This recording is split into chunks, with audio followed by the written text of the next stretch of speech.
Hi, a very warm welcome to everybody joining us for the second panel of today. My name is Christian Krawagner. I'm an art historian and a professor of post-colonial studies at the Academy of Fine Arts in Vienna. As one of the conveners of this conference, it is my great pleasure to briefly introduce you to the topics and to the distinguished speakers of this panel. Whereas panel one earlier today focused on the first decades of the 20th century, the focus of this panel is on Asian and North African post-war modernisms under conditions of decolonization and Cold War politics. We begin with a study of the role of art and artists in Taiwan's efforts after the era of Japanese colonialism to exercise influence in South Asia, Southeast Asia, and the global South. Via Indonesia and the conference in Bandung 1955, we move on to the role of the non-aligned movement in the development of modernism and its transnational dimensions in the Egypt of the Nasser era. The third paper casts another look at modern art in Egypt, however, with a focus on its position in the socialist internationalism of the Soviet Union. Finally, we conclude this section with a critical look at cultural colonialisms and processes of Russification in the republics of the Soviet Union. It is fascinating to see how all these stories of modern art and decolonization are actually entangled with each other.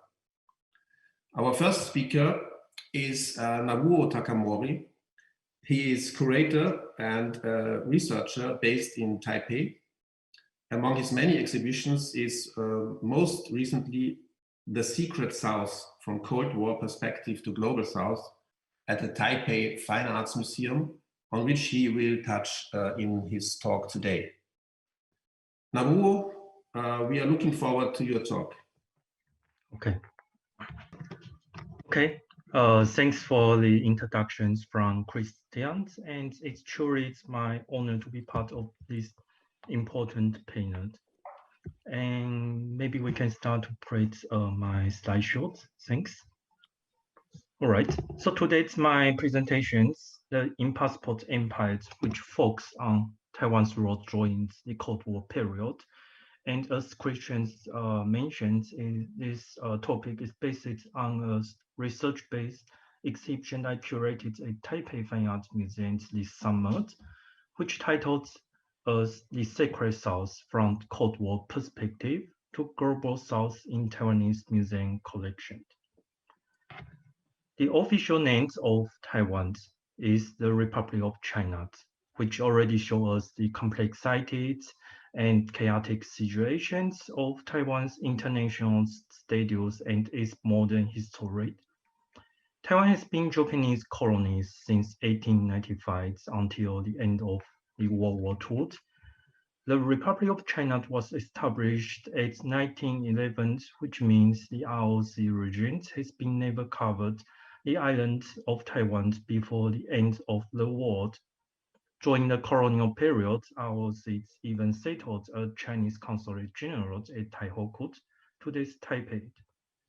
After the end of the war, ROC take control of the island, which already highly modernized by colonial government and culturally Japanized during half century of colonization.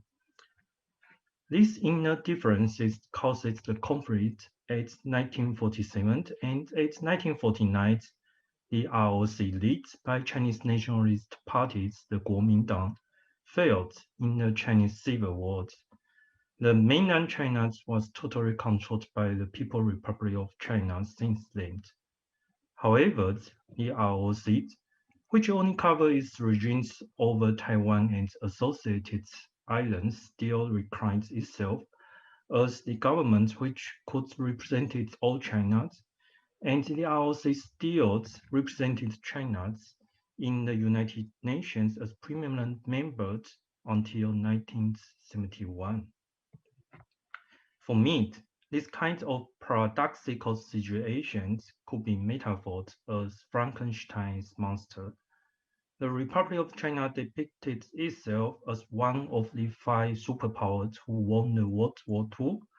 However, its geobody, which is only allowed to be based at Taiwan, a tropical island modernized by Japanese colonial policy, enjoyed most of the times in the Cold War period. The reality of Taiwan is no more than a banana republic.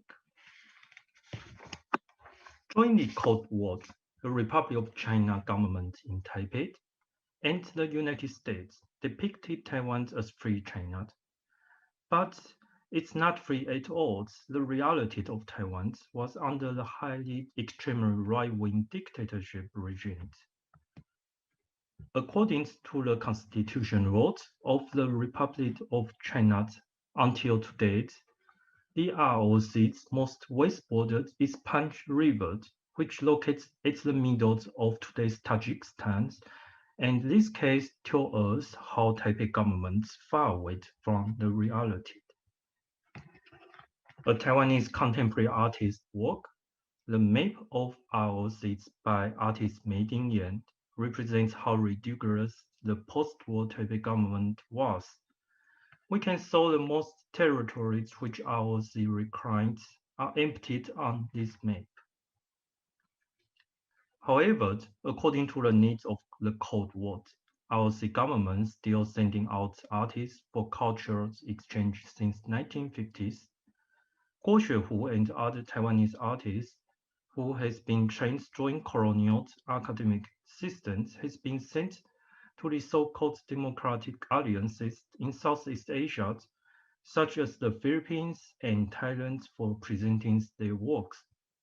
This painting by Guo Xuehu was depicted one of the most famous Thai ruins, Ayutthaya, at 1955, although it looks just like a kind of the normal landscape paintings, but it contains lots of complexity.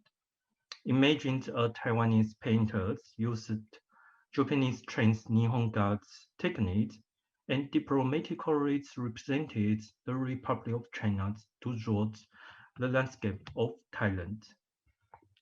At the end of 1950s, the ROC government started sending Chinese-style abstract paintings to the ROC pavilions in São Paulo biennale in Brazil for replace the pioneer painters from colonial training background. Under official propagandas, the artistic mission is not merely the international modern arts exchange, but also a secret cultural war against communism.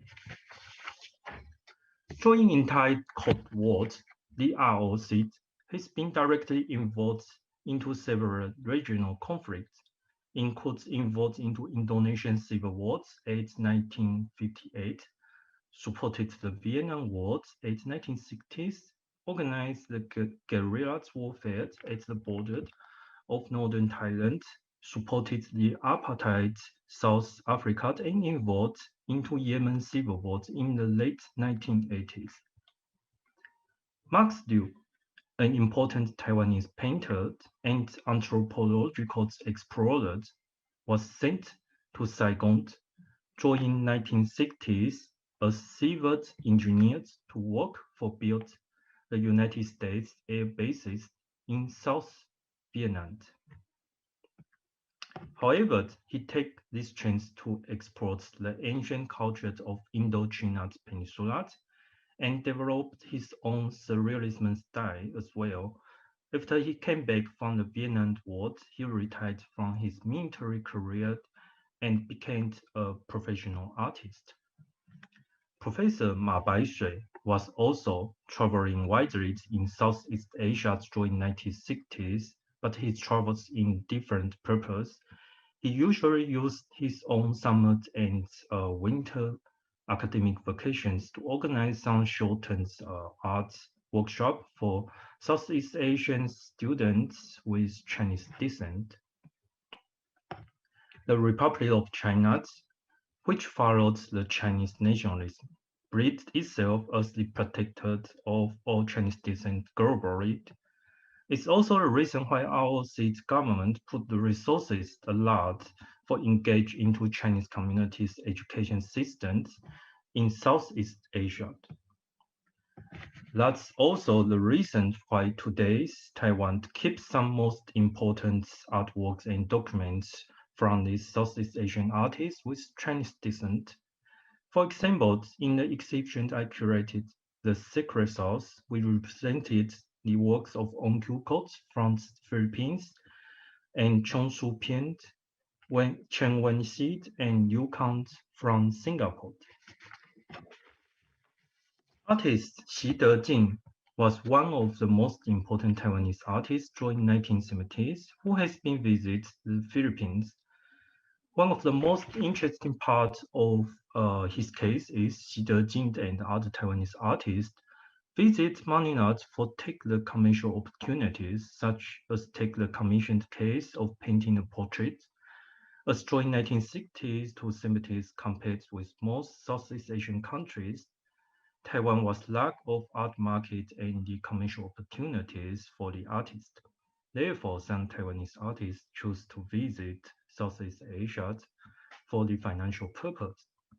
The two portraits just opposite here, showing the artist's homosexual attitude, evoke the multiple dialogues between the artist and his new boyfriend, which he meets in Manila during his 3-month stay at the Philippines. In 1961, writer Bo Yang, who is also one of the famous political victims during Taiwan's White Terror period, published a social realism novel called Aryan Lands to talk about our secret guerrilla warfare at the border of northern Thailand.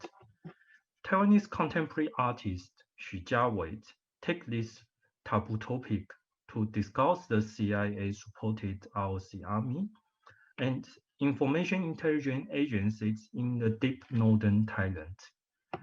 Most of these soldiers has been retired and until today still has been denied to either own the citizenship of Taiwan or Thailand, as the ROC government didn't recognize they existed.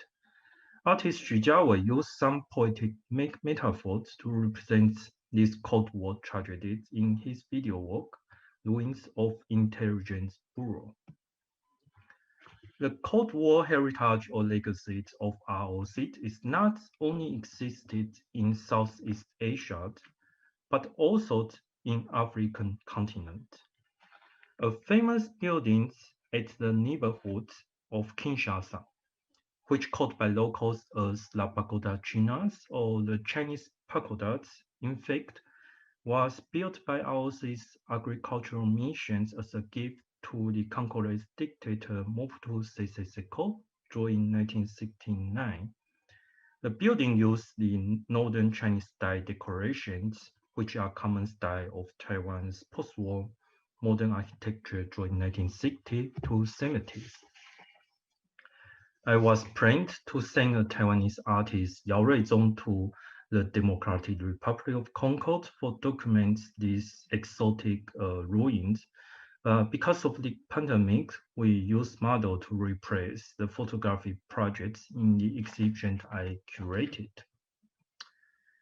We also invited contemporary artists to involve some more sensitive issues. For example, since 1970s, Taiwan started to help Singapore to train their army. In 2017, 12 Singaporean armored cars has been seized by Hong Kong customs for 3 months.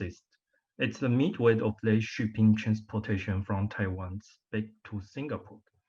Taiwanese artist Li Yongzhi used chewing gum as the materials to sculpt these Singaporean armored cars and try to smuggle it back to Singapore.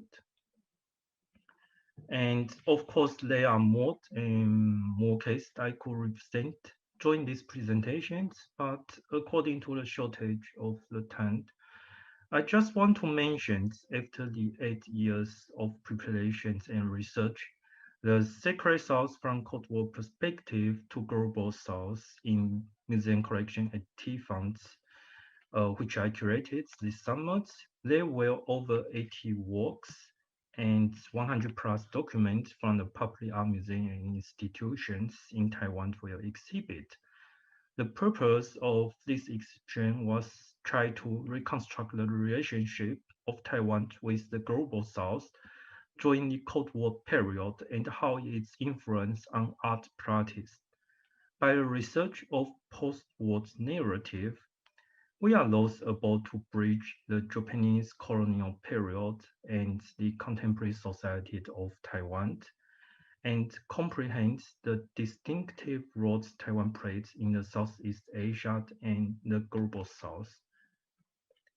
The post-war Taiwan, or the Republic of China, as the agent of Washington, D.C. in Asia and also in Africa, that inherited the imagination of Chinese nationalism and is social embodied by the Japanese colonization.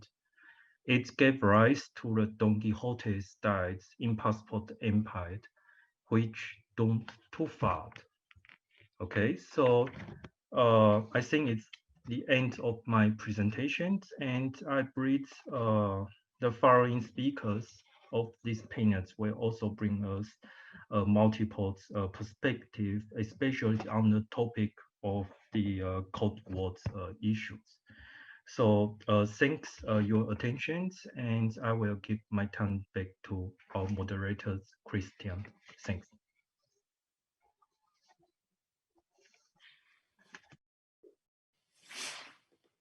Thank you. Thank you so much, Nabu. This was really fascinating. I would love to see your exhibition on the topic. I'm sure it's an exciting project. We have to go on to our next presentation.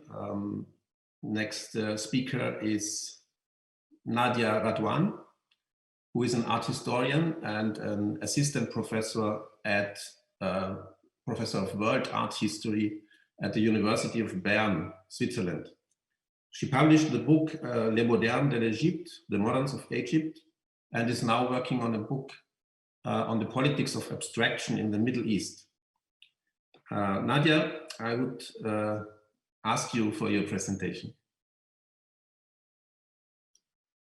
Yes, thank you very much, Christian, for the introduction. I'd like to thank all the organizers at the Mori Art Museum and the Tate for this event, which I'm very honored to participate in. My contribution today examines the effects of the political imaginaries generated by the non-aligned movement on art and exhibition practices in post-war Egypt. By focusing on the aftermath of the Bandung Conference held in Indonesia in 1955, I would like to question the artistic dimensions of new alliances and their repercussions on artistic approaches and cultural policies. I propose to investigate how Nasserist ideologies regarding Afro-Asian solidarities were generated by cultural state projects, such as the Alexandria Biennale, and the role it played in reconfiguring new geographies of power and in activating anti-imperialist discourses. I also suggest to take a closer look at the potentialities of social realism and the multiple translations of a so-called revolutionary art oscillating between state propaganda and artistic emancipation. Overall, I wish to interrogate how reimagined identities, both national and transnational, were constitutive of Egyptian modernism in the context of the Cold War. But before getting into the heart of the subject, it may be useful to briefly recall a few aspects of the art field in Egypt that preceded the Nasser era, in order to better understand the shifts I'll be addressing in this paper. The Egyptian modern art scene was already well rooted at the beginning of the 50s, with institutions such as the School of Fine Arts in Cairo, established since 1908. Artists were called upon to participate in the project of a cultural renaissance called the Nahda, fueled by nationalist ideologies and anti-colonial movements of the interwar period. And in that context, literary and visual works forged the idea of Egyptianness as a symbiosis of peasantry and pharaonism. The work of the sculptor Mahmoud Mukhtar, which you see here, certainly embodies the outcome of the Nahda project. However, beyond its iconography, this famous monument clearly translates the Parisian training of the artist and reflects constant circulation between Egypt and Europe in the early 20th century. Following the Anglo-Egyptian Treaty in 1936, marking the withdrawal of the British troops and announcing the independence, a first shift occurred in the field of the visual arts from the Nahda aesthetic to an engaged art operating in international networks. This was the case, for instance, of the Art and Liberty Surrealist group formed by the writer Georges Hénin and committed to André Breton and Diego Rivera's International Federation of Independent Revolutionary Art. In their manifesto entitled Vive l'art dégénéré, issued in French and Arabic in 1938, Egyptian surrealists broke away from the glorification of patriotic values to call for universalist forms of an engaged art. Through the world of dreams and the Freudian exploration of the unconscious, they critically addressed on a local level the reality of Egyptian society, and in particular, the dramatic living conditions of the fellah, the Egyptian peasant, and on the global level, the rise of fascism and the military invasions of neighboring countries such as Ethiopia.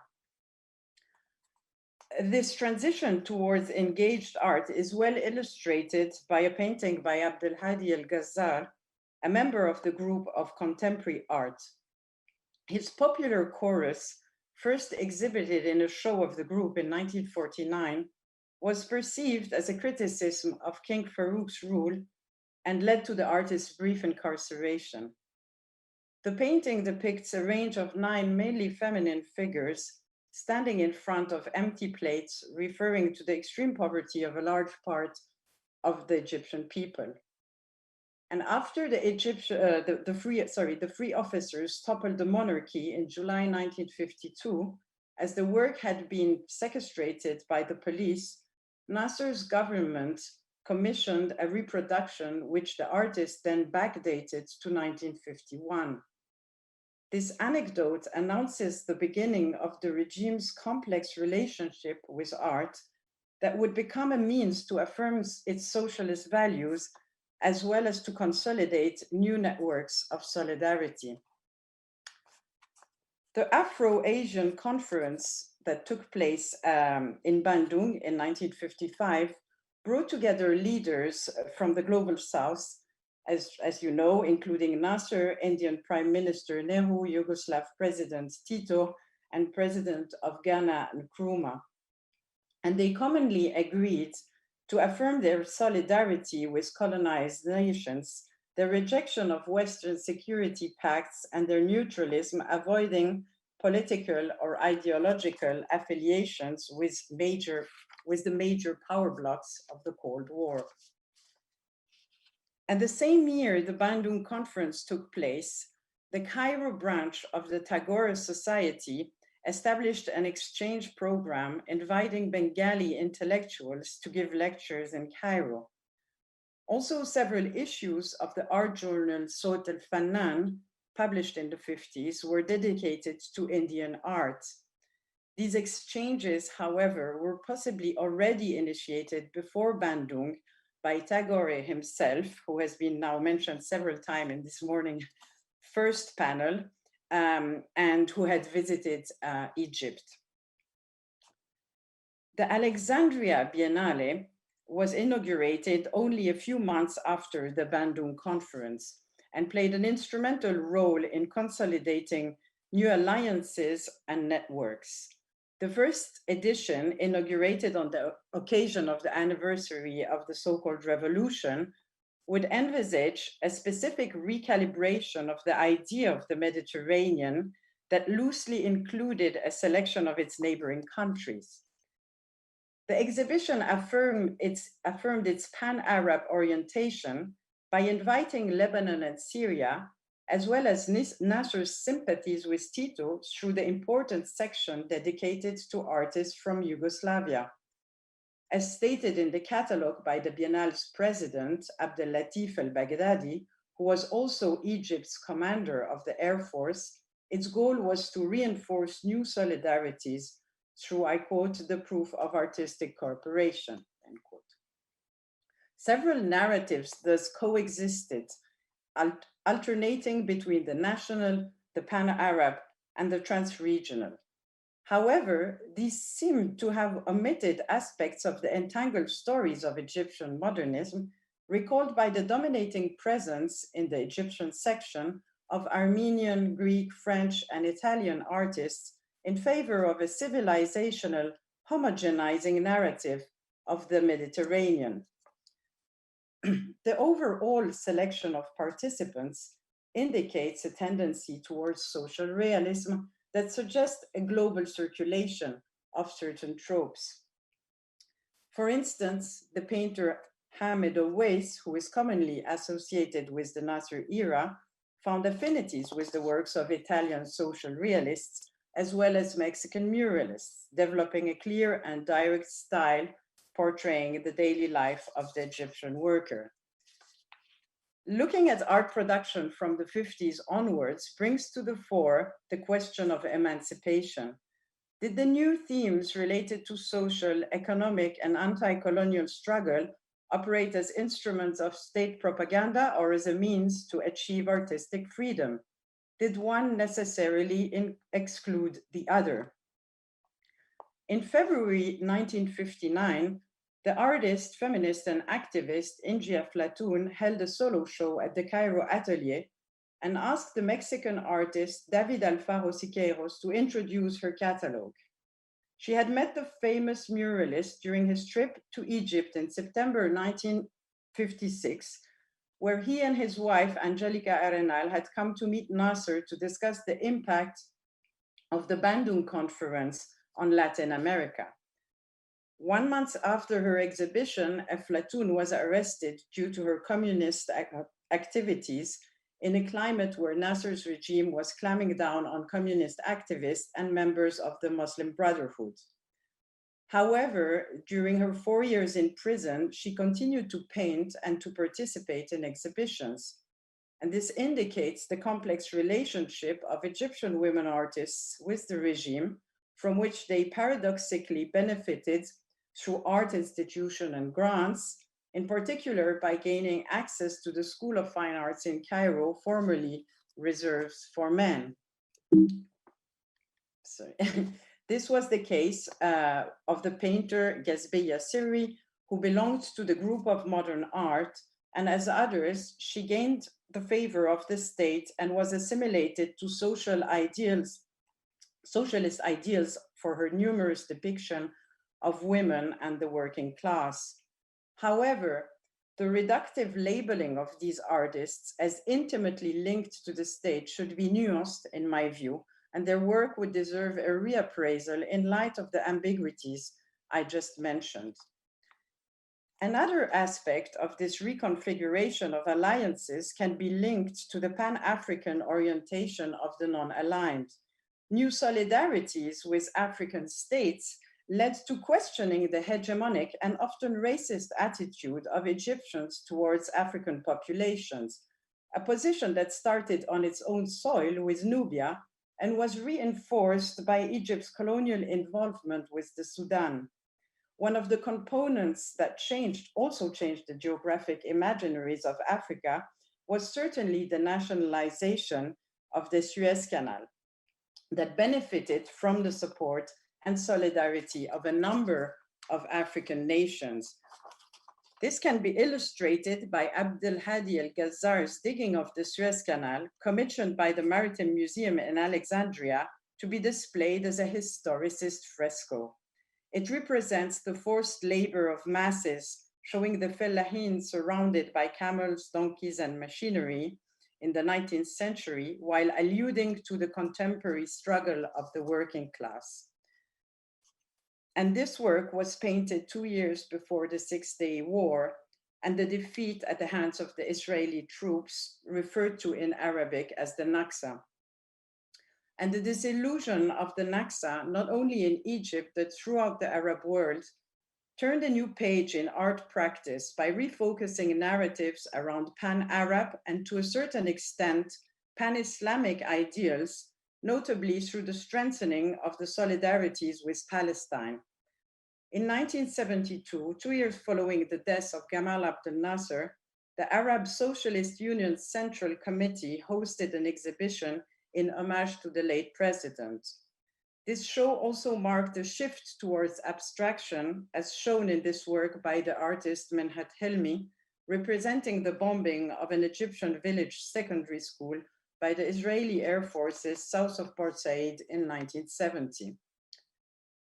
In conclusion, I have tried to show that the non-aligned movement in Egypt opened the path to new political and artistic constellations, redefining imagined geographies that were constantly shifting between Mediterranean and pan-Arab, Asian, and African networks. I argue that in these entangled stories of modernism in the region, anti-imperialist narratives and claims for emancipation were absorbed by state propaganda. Consequently, the approach to social realism has been homogenized by Western and Arab art histories that have excluded regional particularisms.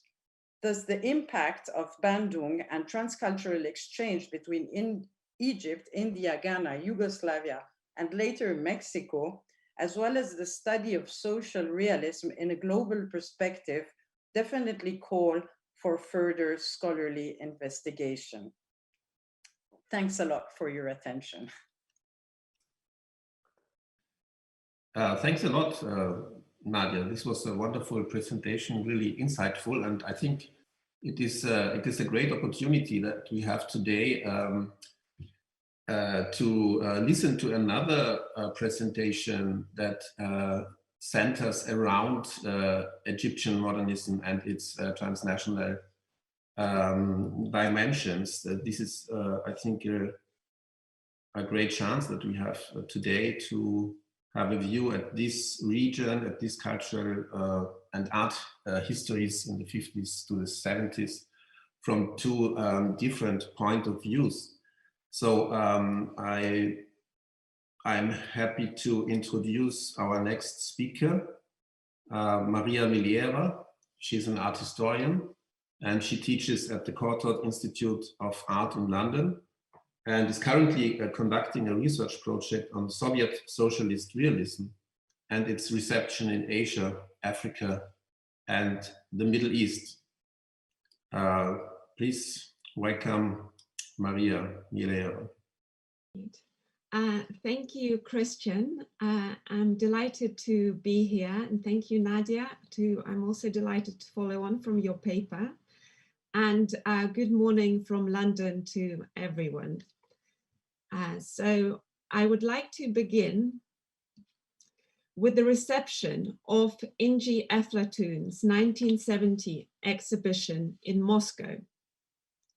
The 46 works produced in the decade before the show ranged from landscapes, paintings of peasant labor, to works that engaged the liberation struggles in Palestine. Collecting Lafers and Banana Tree, the two works on the slide, bring forth an immediate tension between abstraction and realism, which was made manifest in the interpretation of her work in Moscow. Renato Guttuso and David Alfaro Siqueiros were quick to endorse her work as a contemporary realist painter who gives, quote, a clear representation of life in the Arab world, end quote. So this was a clear nod of solidarity that was widely publicized in the Soviet press. Writing on the pages of Искусство, the most prominent art journal in the USSR, the Soviet critic describes the, quote, painterly fabric of the pictures, end quote, by the female artists from the United Arab Republic as a quote, woven, knitted, and constructed. The article characterizes what they call peculiar manner of her work as a form of weaving of, quote, nervous, pulsating, strangely elongated, wriggling brushstrokes. So on the one hand, this speaks of the autonomy of the medium and its formal manipulation, naming it as a modernist gesture. At the same time, priority is given to the decorative. Likening her manner of painting to handicraft, the Soviet critic places her over somewhere between a fine artist and an artisan, between artistic practice and craft. Indeed, her work is exhibited in the Museum of Oriental Art and not in the more prestigious State Pushkin Museum of Fine Arts. Reductive and gendered in its reading, this characterization nevertheless provides insight into the problematic and evolving relationship between the Soviet Union and contemporary art from the post-colonial world. The relationship, as we will see, was not uncomplicated, and I shall demonstrate that it came to be defined by the struggle for progressive realist art. Apart from the 1970 exhibition in Moscow, Aflatoon's work has been exhibited in Cairo, Alexandria, Rome, Paris, São Paulo, Venice, and Warsaw. She was a committed Marxist and joined the Communist Youth Party at the age of 18. She wrote political pamphlets on issues of class, gender, and against imperialist oppression. She was imprisoned for her communist activities in 1959 under Nasser, where she remained incarcerated for 4.5 years. And she has been recognized globally as an activist, a feminist, and a painter. And here on the slide, you see Google dedicating a doodle to her last year to commemorate her 95th birthday. And here in the next slide, Aflatoon is photographed on the Red Square and in a bookshop during her visit to Moscow in 1975 for her second exhibition there. So what is striking is that the exhibition reviews underplay her radical politics, do not mention her imprisonment, and focus primarily on the decorative and expressive aspects of her landscapes. They speak of how she overcame post-impressionist tendencies and moved toward realism, her interest in ancient traditions of Egyptian culture, and the representation of the life of the fellah, the Egyptian peasants, even if representation of the struggle featured in the exhibition.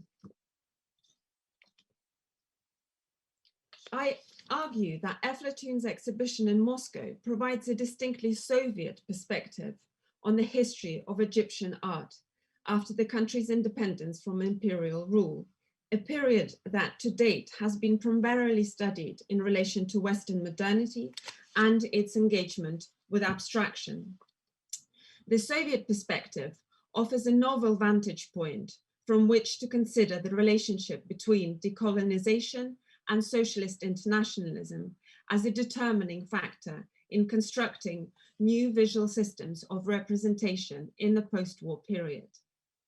By considering the reception of Egyptian realist art in Soviet Russia between the late 1950s and 1970s, I demonstrate the growing engagement of Soviet foreign policy and cultural policy with African national liberation struggles, pan-Arabism, and international solidarity amongst the second and third worlds more broadly.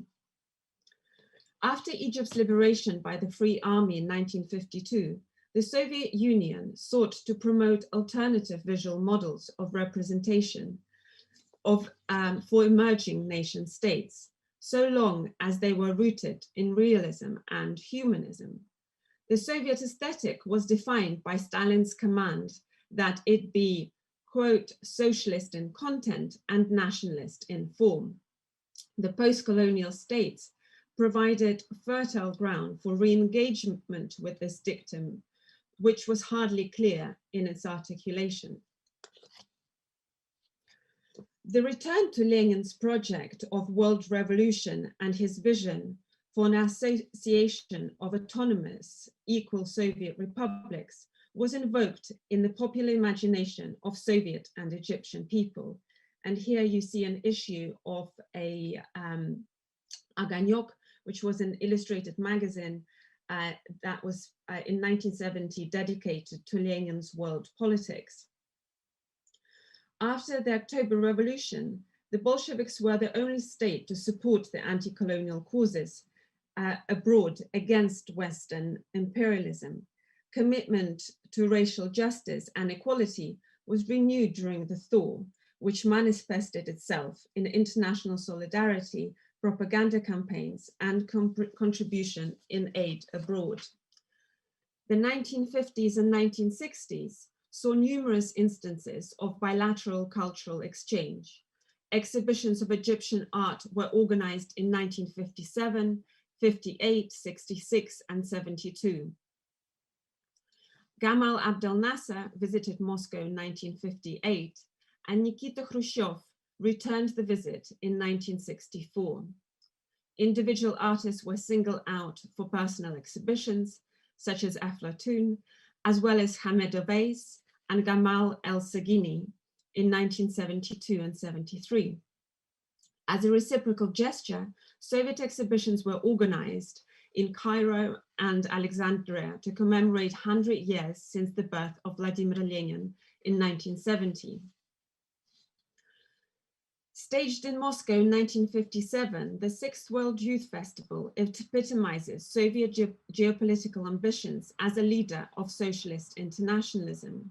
This was the most well-known event of the cultural thaw, a name given to a period of Soviet domestic and foreign policy, which was driven by a degree of liberalization and reform. The 34,000 guests from 130 countries arrived in Moscow for a 2-week period, symbolized a shift in Soviet foreign policy from socialism in one country to peaceful coexistence with the competing ideology of capitalism. Shutting the door on Stalin's orthodoxy, xenophobia, repressions, and isolationism, Khrushchev's reforms opened the borders for renewed cooperation with not only the West and America, but the decolonizing world with international exhibitions and exchanges with artists, irrespective of their political, religious, or ethnic backgrounds. The International Exhibition of Fine and Applied Art coincided with the 6th World Youth Festival. The list of exhibiting countries that you see on the slide offers an attempt of embracing contemporary world art with a display of Italian neorealists, Japanese surrealism, art informel, art from Cuba, Mexico, Cambodia, Nicaragua, and others. The exhibition provided an opportunity for active debates among young artists from around the world on the merits of realism and abstraction. During this exhibition, the Egyptian artist Gamal El-Saghini received a gold medal for his relief Freedom, seen here. El-Saghini's sculpture was defined in the Soviet press by his innovative approach to materials, his sculptural modeling and decorative treatment of the plastic surface. He advanced the method of hammering copper plate reliefs. Working on a thin plate of red copper, the surface of the relief retained a painterly and expressive quality.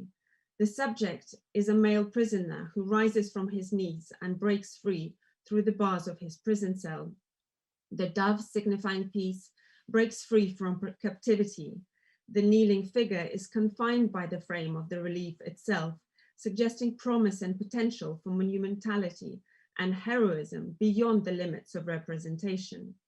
The relief was produced in response to the heroic fight for Port Said, when in 1956, the British and French imperial forces failed to recapture the Suez Canal. Like Eflatun, the discussion of El-Seguini's relief in the Soviet press, parallels were drawn with ancient tradition of Egyptian art in his treatment of the body, which is portrayed in profile. Further comparison was made with a growing interest in political graphic posters in Egypt, with his treatment of the composition and his use of calligraphy to point to symbolic representations of the revolution. It was noted that he combined popular prints, national art forms, song poems to create a realist style for representation of Egyptian contemporary life to achieve a universal meaning. In his earlier composition, World Peace and Freedom, from 1952 and 1973 portrait of Lenin, El-Seguini engages with Lenin's internationalist policy that not only issued a worldwide call for national emancipation, but provided a model for its development. For similar reasons to Eflatun and El-Seguini, another artist with a commitment to social struggles to receive popular support from the Soviet artistic establishment was Hamed Reis, with 2 exhibitions in Moscow and Leningrad. His subjects focused on the working class, human experience, and the revolutionary struggle. This was celebrated as an expression of socialist and democratic humanism. Applauded as a progressive artist of Arab countries, his work was discussed in opposition to Western stylistic tendencies of expressionist deformation and abstraction. In the eyes of the Soviets, Oves's work was characteristic of the struggle for realism and for post-colonial liberation at large. In Soviet discourse, the development of national culture in post-colonial countries was posited as a struggle between humanist and anti-humanist values. Precisely such qualities were praised and critiqued in the reception of Eflatun, El-Seguini, and Oves. It was argued that Western influences were disguised as a form of national modernism and bourgeois aesthetics, a form of anti-humanism that called for preservation of outlived traditional and unchanged forms. Instead, Soviet art history proposed a model of socialist democratic humanism that would expose life's contradictions and affirm the revolutionary culture of the people. It was argued that national art can form only on the basis of realism. The Soviet art historian Boris Weiman's article, Humanism, the Banner of Young Art from Afro-Asian Countries, published in Искусство journal in 1967, places the humanist tradition of realist art as a dominating force, leading the liberation movements on their path to freedom from imperialist oppression. He contended that the path to artistic liberty was split into 2 camps, quote, one developing realist traditions of the past as an affirmation of humanism in the highest and revolutionary form, and the other which leads art into areas of individualism, pathology, and soulless abstraction, end quote. The claim to humanism and the art of humanism as a socialist prerogative gave the Soviet Union moral superiority over Western individualism. Modernism and the stylistic tendencies associated with it were described as anti-humanist. Universal values of peace, unity, and the human experience were precisely what was celebrated in the work of Egyptian artists that I talked about today.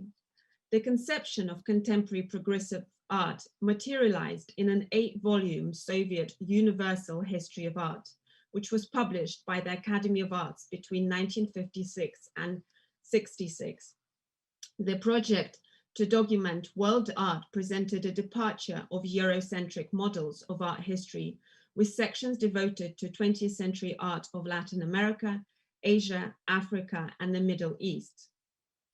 In conclusion, some final statements. The late 1950s and early 1970s witnessed a critical juncture in the Soviet reconceptualization of realism. The debates generated by the display of Eflatun, Seguini, and Oves, whose work differed significantly from the socialist realist canon, introduced a novel revolutionary agenda to socialist realism in the Cold War period. The encounter with Egyptian realist art not only introduced and mediated the decolonial project across artistic and political representation to a Soviet audience, but also renewed Soviet interest in humanism and articulations of world culture. The Soviet Union was thus able to renew its lease on the value and standards of realism around the world. In turn, the Union reframed the ideological struggle between East and West through newly imagined solidarities, expanding the Union's geopolitical ambitions to new locations in Africa, Asia, and Latin America under the guise of moral superiority of humanist art of realism and anti-humanist abstraction. Thank you very much for your patience and attention. Thank you very much, Maria Mideva. This was really a revealing presentation on Egyptian art from another perspective, seen through the lens of Soviet Union's international cultural policies and the traditions of the Soviet Union's support of anti-colonial movements in the former colonialized world. Now we finally approach our last presentation of today, which again centers on the Soviet Union, Russia and the Soviet Union, but from a quite different point of view. Sort of in distinction to the anti-colonial international policies of the Soviet Union, our last speaker focuses on regional colonialisms and cultural policies, in particular with a focus on language in the Soviet republics. I'd like to introduce you to Segam Asisov, who is an artist and a philosopher based in London. Last year, he represented Azerbaijan at the Venice Biennale, and this year he published The Time of the Image, a book on the image in the work of philosopher Bernard Stiegler. Segam, I'm looking forward to your presentation.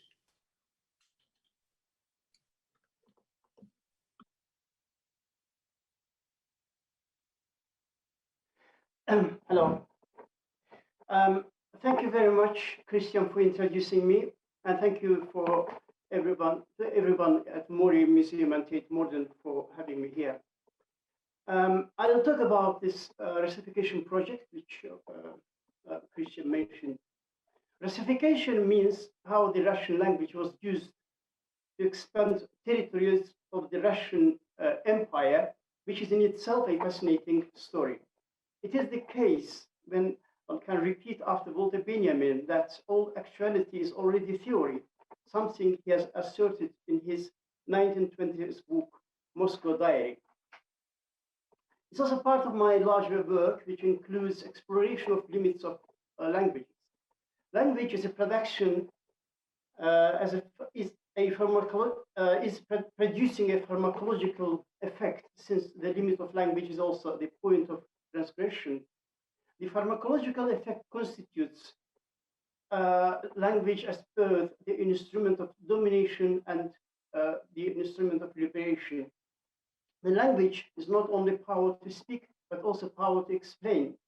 The notion of pharmacy, a language as a poison and remedy, derives from the Socratic philosophy, yet remains a true dialectical method in the epoch of globalization, as it also was true for the epoch of imperialism, which used the language as a main technique to colonize. Imperialism carefully used languages to dominate and play the role in formation of historical subjects to the degree that its impact is still visible today. In this sense, Antonio Negri and Michael Hart are right. Imperialism may be over, but the empire is still here. It is true of the Russian language, with its specific Cyrillic alphabet, the language which I've learned as a child in order to be able to become a part of the Soviet society. The first image, please. Starting from 1990s, I have been investigating above-mentioned questions. This project started with my attempt to decode my school book as Azerbaijani child to learn to write Russian. One of my ambitions all this time included the study of my own school exercise book as a memory of my childhood in relation to larger questions of the cultural geography and philosophical aspects of speaking and writing as techniques. Second image is, for me, my school book is a basic art object which provides the possibility to become engaged with the critique of the impact of imperialism. An art object is a model of reality which necessarily provides the way for the critical reading of the certain reality. It is a compressed image of the world. The content of this compressed image is determined by language, including the refined and controlled type of language that comes from historical cultural memory and exteriorized through the language. Language in the form of speaking and writing is external image of the world. As soon as words are spoken or written, they become exteriorized, as such recorded for the collective memory. It may be internalized by subjects for their individual use, but also used by politics to dominate subjects through the language. I wanted to treat my school book as a dialectical image, which means that language is an exterior image of the event or events which took place, and in this sense, the study of the language is not limited to an expression only, but also the discovery of the narrative of history.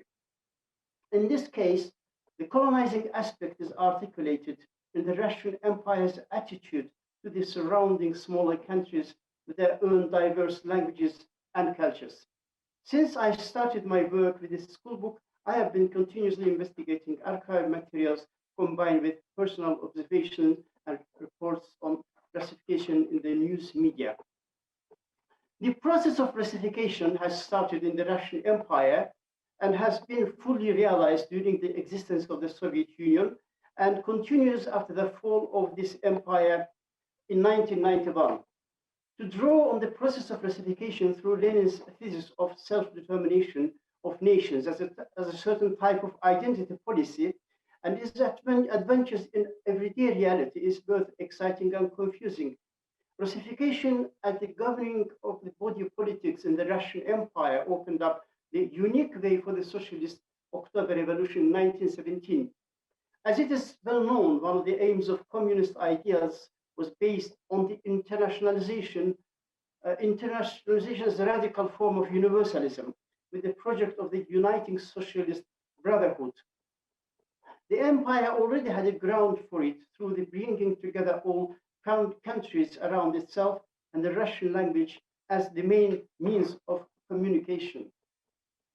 After the abolishment of serfdom in 1861 in the Russian Empire, which to this time already occupied a third part of the Eurasia, the Russification of the nations of empire was initiated by the Tsar. It was Alexander II. One of the documents includes a declaration about the printing newspapers and books in Russian only, while printing them for smaller nations in their own languages was not allowed. The third image, please. It's a letter about this question. It accelerated the proliferation of the spoken and written literacy of the empire. Later, Vladimir Lenin, who called the Russian Empire as the prison house of nations, paid a special attention to the question of language. He stressed that this union unquestionably had to be voluntary and that no nation should use violence against one another. Such a union was necessary to combat both the threat of international counter-revolution and external intervention. But the Bolshevik Party made it clear that the right to self-determination was subordinated to the needs of socialist construction. The Russian language, along with the military power of the Red Army, has been used as a major force in the self-determination of free nations, which differed in ethnic character, language, religion, culture, and the level of economic development. The Soviet state provided for the needs of these nations by sending to their lands thousands of teachers, scientists, and other specialists.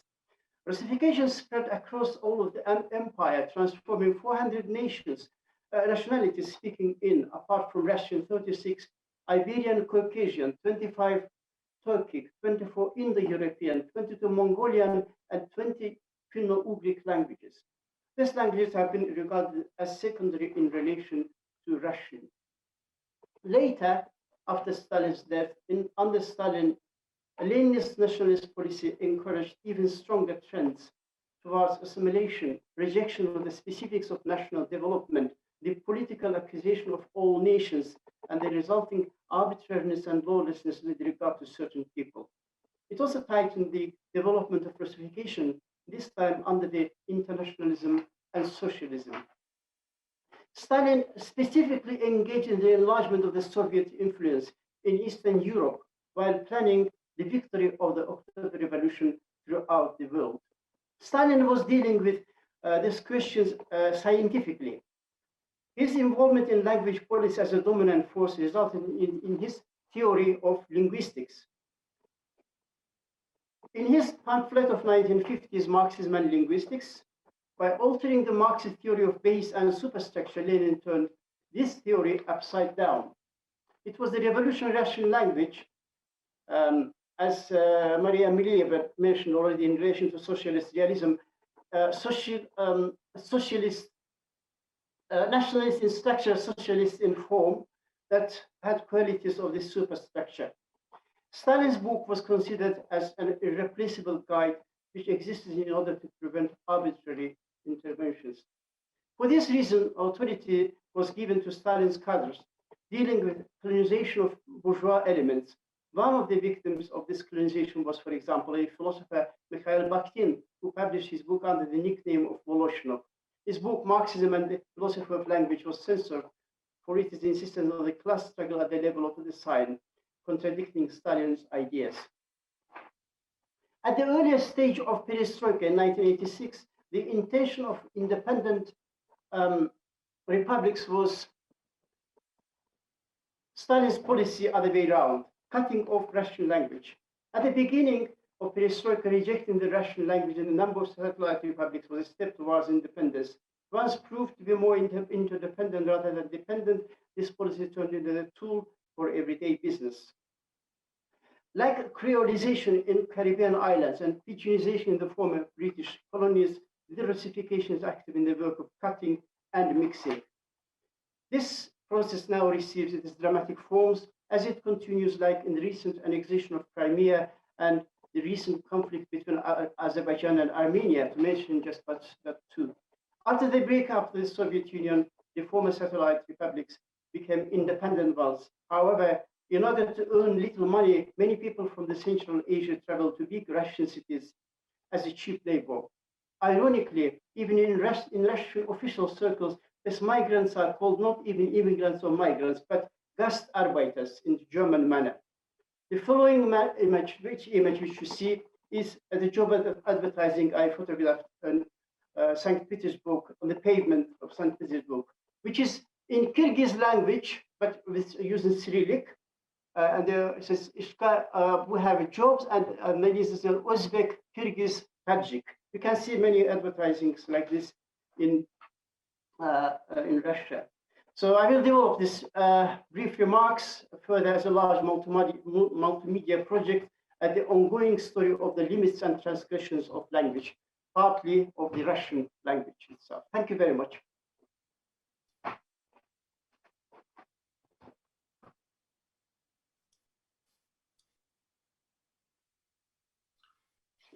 Thank you, Segam. Very fascinating paper. I think it is really interesting what we had the chance to learn from the last two papers of Marsha and Segam. I think what they showed us, among others, is the ambivalences of international solidarities and the support of anti-colonial movements on the one hand, and imperial politics, imperial repression in the region on the other hand. Also very interesting to see the next to the politics of visual representation in art and culture as as addressed by Nadia and by Maria, to see imperial politics of language as addressed by Segam. So thank you all. Thanks to all speakers. We already have collected a number of questions from colleagues, I mean speakers from other panels, but also from the audience. And before I will forward some of these questions to you, I would like to address something that I think is shared by many of the papers that were just presented. And this is something that comes up also in questions from the audience here and there. And I think this is, how do we actually try to understand the complex relations between international cultural politics, international cultural diplomacies, you know, the exchange of exhibitions and artists let's say in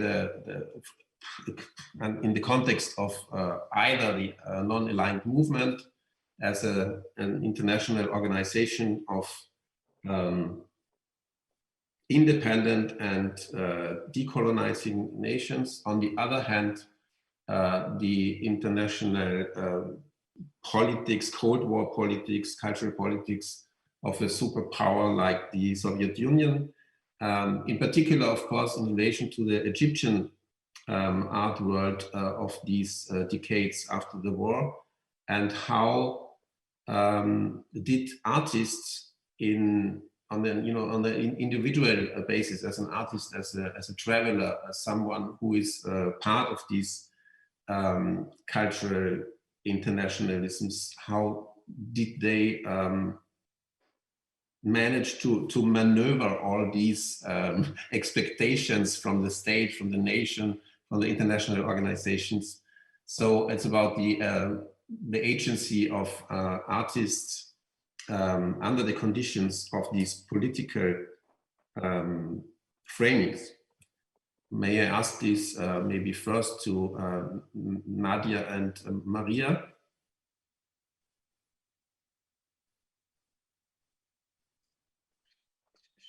Maria, should I say something? Yes. Yeah, I think it's a very important question, also that resonated a lot in Maria's paper especially, but also in others. And I think there are about the artist negotiation of being a part of these, whether it's international diplomacies or sort of Cold War politics. I believe there can, I mean, from what I saw in the example of Egypt, that there is, and this is what makes it ambiguous sometimes, this coexistence of several narratives, which doesn't seem to be really an issue, that one can have a nationalist narrative coexisting with transnational. And I believe that in that case, and this also relates to what Zegam was saying, language comes in as a sort of important aspect of these coexistences. And I'm thinking, for instance, of exhibition that act as platforms and exhibition catalogs, as Maria showed us in the case of Russia, but also even in one same country, an exhibition catalog in Egypt that would be written in Arabic or in French already doesn't resonate in the same way and doesn't provide the sort of same narrative about one artist. And I think this is something that deserves to be underlined. I don't know if, but maybe I think Maria could complete definitely. what I just said. Yeah, thank you so much, Nadia, as well for that answer, and Christian, and to the audience for the question. I think it's very very important and valid question about individual artistic agency versus these much broader networks of both kind of geopolitical but also kind of artistic struggles and networks. And in the Soviet reception of Egyptian artists in particular, what I unfortunately was not able to see due to COVID restrictions are the archival files in institutional archives that facilitated these exchanges. And I think often, having worked in exhibition archives before, there is a lot of correspondence as to how these connections and exhibitions came by. And I think that will be kind of the next step in this project to find out. And I think certainly it's very interesting to see when an artist accompanies the exhibition as well, and the sort of dialogues that generates with the local public, and art historians, and debates as well, which I think was very interesting, that artists participate in debates with local Soviet artists as well, obviously through the help of translation, and this is where language comes in, and Zagan's point, which I think is very interesting. And again, that would be interesting to consider on a kind of more research level to find out what information exists there. But it has to be, I think it's artists acting as kind of official state emissaries is something that was happening in the interwar period with the figures like El Lisitsky, for example. So it's interesting to see that happening in the Cold War period of the post-war. So I think kind of and sometimes it's, you know, projected readings is something that would be placed on them, and they would precipitate particular kind of political negotiations and so on. So I hope that kind of touches on some of the answers to that question. Thank you. Great, thank you. So actually, there's a number of questions from the audience and colleagues. So maybe I just jump into them, and it's a bit. I mean, it's very easy somehow to bring together the last three presentations as we really very much interconnect. We have another link, of course, to the first presentation by Nabuo, which is, for instance, through Indonesia and the Bandung Conference and Taiwan's or the Republic of China's efforts to intervene in the Indonesian civil war, but also the question of how artists actually acted and contributed and met other artists in the context of your region and your cultural policies, which are quite different, of course, let's say maybe on the other side of the Cold War. And there's a question from Yuko Kikuchi, which is addressed to you, and after appreciating your presentation very much, it sounds like, I quote, South and local color were Japan's key colonial art discourse. Any trace of this colonial discourse in the Japan-trained artists, such as Kuo Xue-hu? Okay, thanks. The questions. And I think 4 or 5 years ago, there was an exhibition co-organized by Fukuoka Asia Museum, and they just invited and juxtaposed the Japanese colonial modern paintings from Taiwan, Korea, and also from Manchuria. So I think that exhibition is quite important for work as the reference. But unfortunately, I remembered the catalogs is printed without English. They only presented in Japanese, Mandarin Chinese, and Korean. So I think when we talk about the global arts, maybe language diversity is also kind of the issue.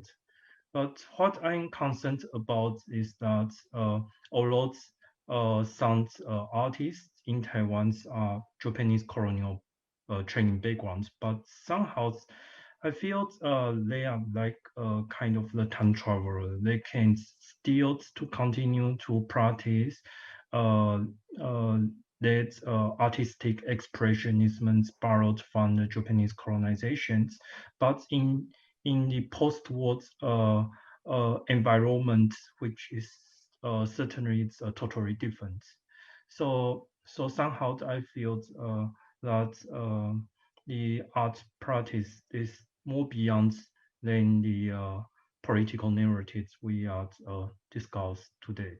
Yeah, that's my answer. Thank you.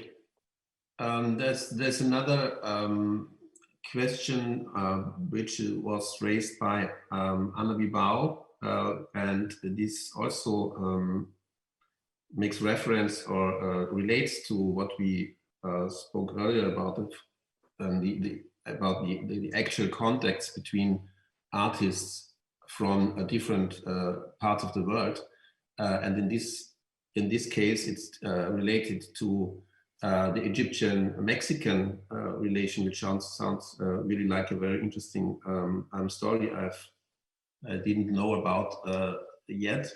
So she asks, I was wondering whether the links between Mexican artists, Siqueiros and Rivera, had repercussions not only in terms of the visual or ideological languages, but also in terms of media and techniques.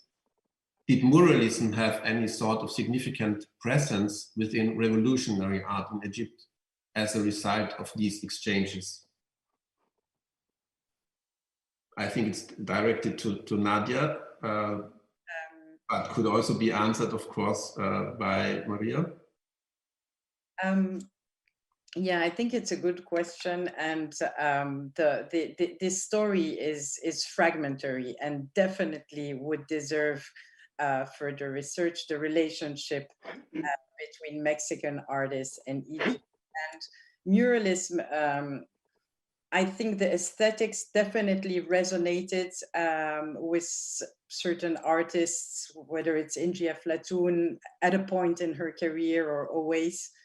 But then the relationship to public space, again, is very different with regards to Egypt. So in that sense, I would say no, but the aesthetics definitely.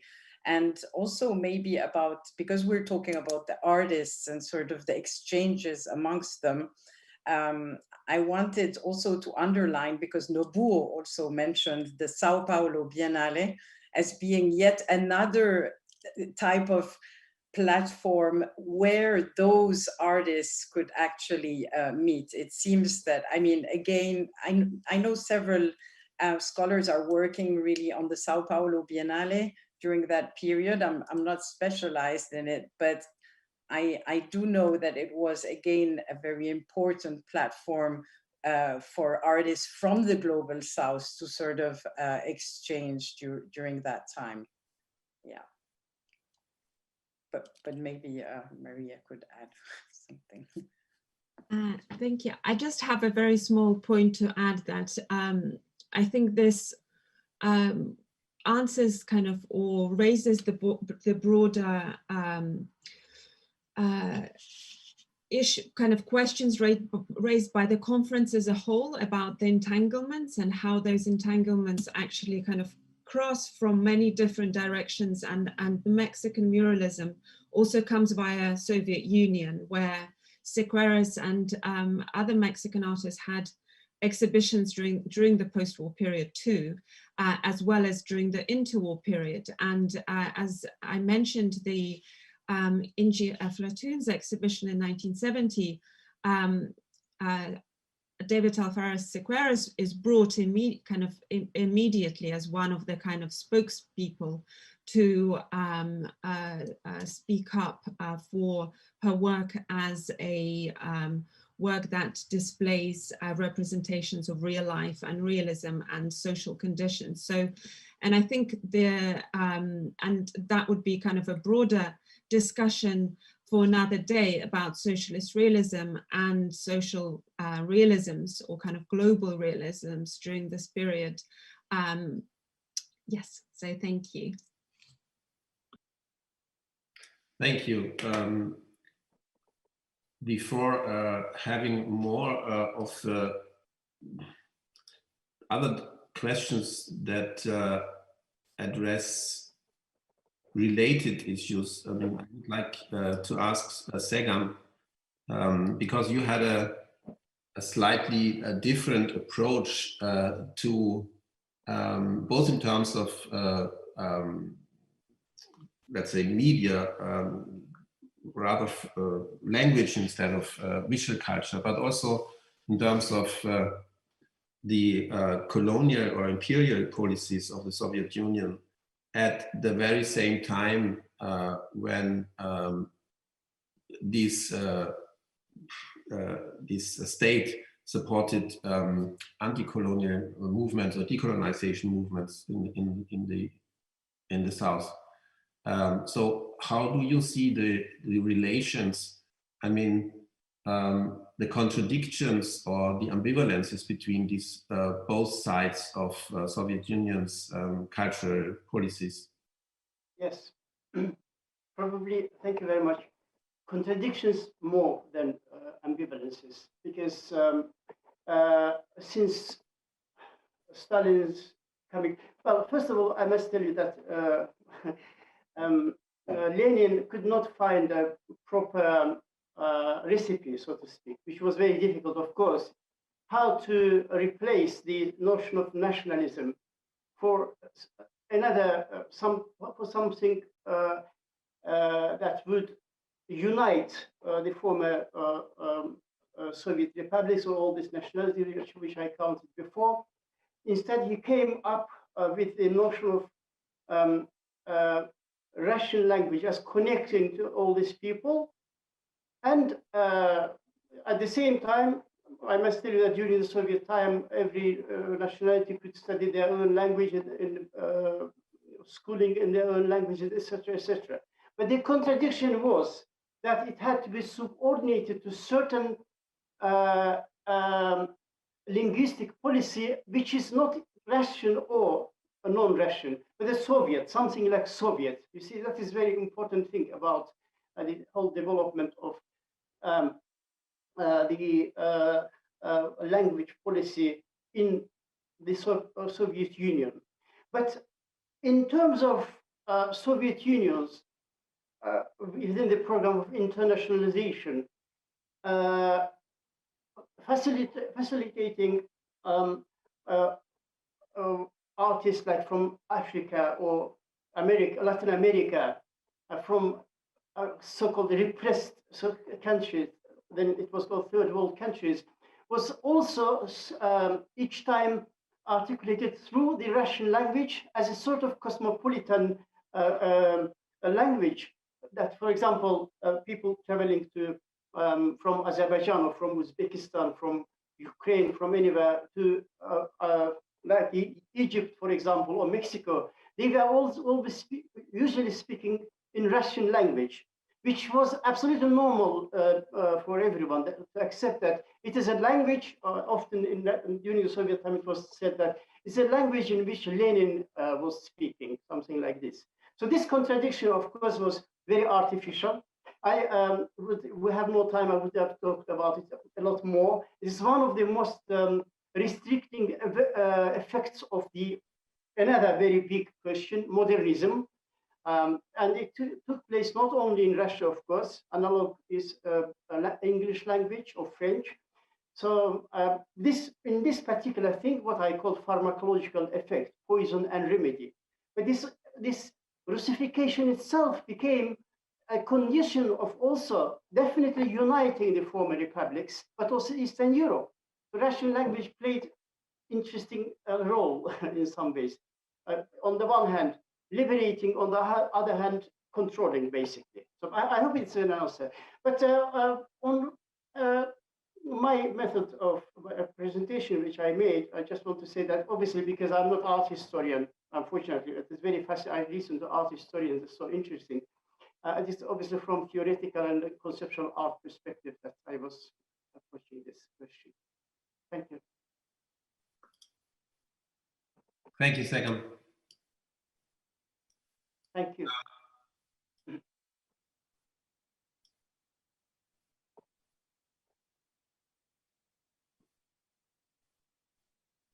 So we have, as you all know, we have a very limited time for this discussion. And I think as I see, we have only 5 minutes or so left. Maybe one question that came in from Devika Singh. She addresses again the Egyptian context. And I read her question. Nadia mentioned the recuperation of non-aligned ideas and emancipatory potential by state rhetoric. And Maria referred to a bias in Soviet exhibitions for art with a socialist humanist content. Do we know how artists reacted to these different forms of recuperations? So this is for Nadia and Maria.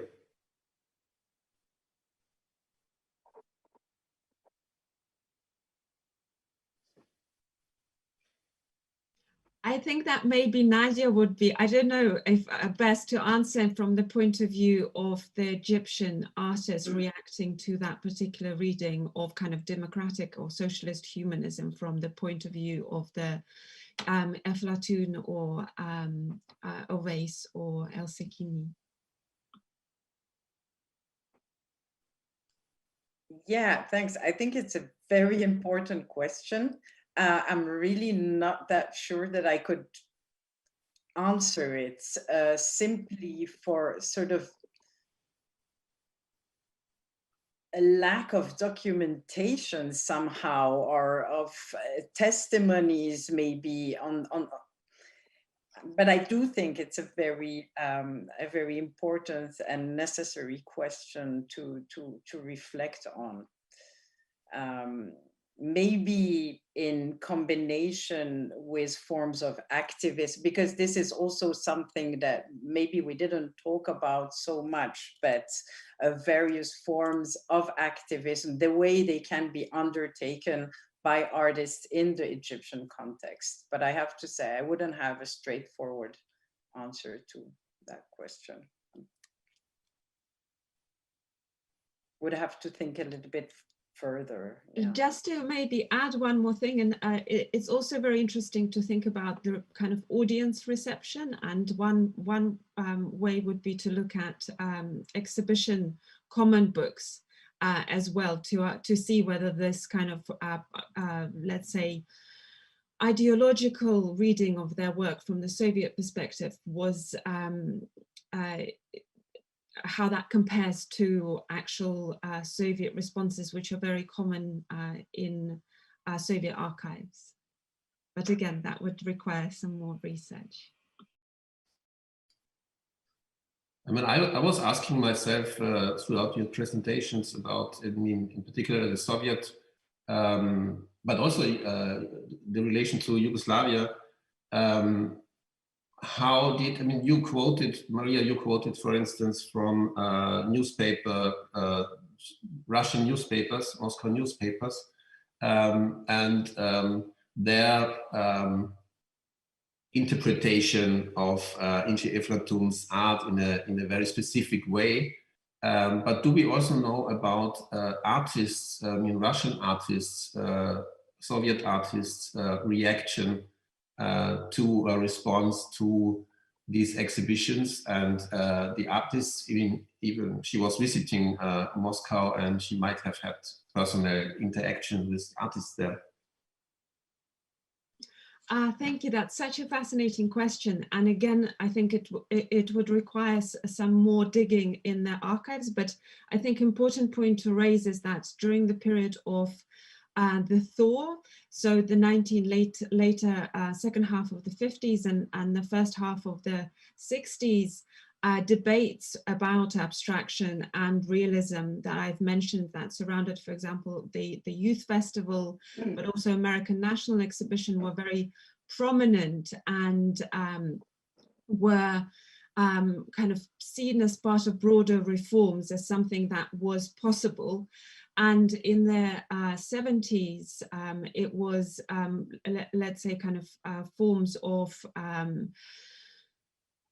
uncensored discussion in the public sphere were not prominent or allowed to the same extent. So this would be interesting to see in the more kind of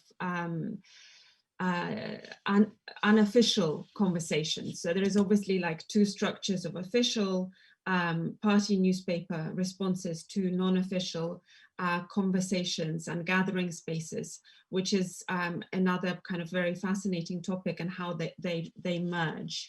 So yes, thank you. That's a great question.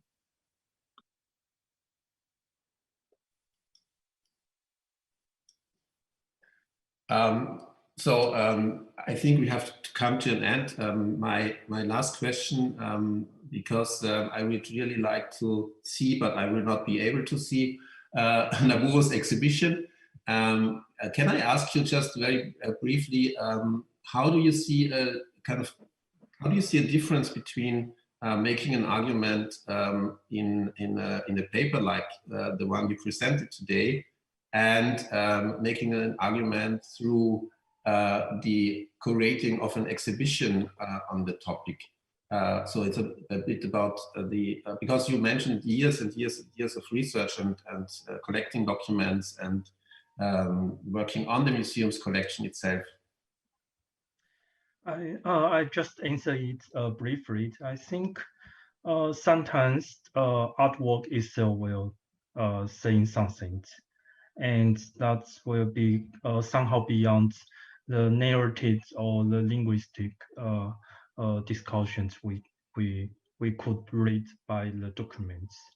And when we can juxtapose every elements and including different artworks as one single exhibition, I think we also create kind of atmospheres that can allow the people's interests or curiosities about the certain historical period we want to discuss it or engage with. Yeah, that's my brief reply.